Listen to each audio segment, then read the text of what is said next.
नमस्कार, इन सोलापूरच्या बातमीपत्रात आपणा सर्वांचं स्वागत। सुरुवातीला जाणून घेऊयात हेडलाईन्स। या हेडलाईन्सचे प्रायोजक आहेत सोलापुरातील नावाजलेले 7 हिल्स मेन्सवेअर अँड कलेक्शन। आता बेस्ट क्वालिटी आणि परफेक्ट फिटिंग फक्त 7 हिल्स मध्येच। सोलापूर ते मुंबई प्रवासी विमान सेवा सप्टेंबर 2025 अखेरपर्यंत सुरू होणार।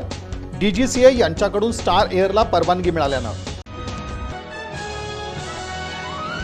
महापालिकेनं मोबाईल सुरू केला चॅटबॉट। नागरिकांना मोबाईलच्या एका क्लिकवर महापालिकेच्या सर्व सेवा सुविधांची मिळणार माहिती। तर महापालिका झोन क्रमांक 2 कार्यालयासमोर चिखलात बसून आंदोलन करणार। राष्ट्रवादी युवती अध्यक्षा किरण माशाळकर यांचा इशारा। आणि बार्शी पोलिसांची धाडसी कारवाई, तब्बल 100 किलोपेक्षा जास्त प्रमाणात गांजा जप्त करून मिळवलं मोठं यश।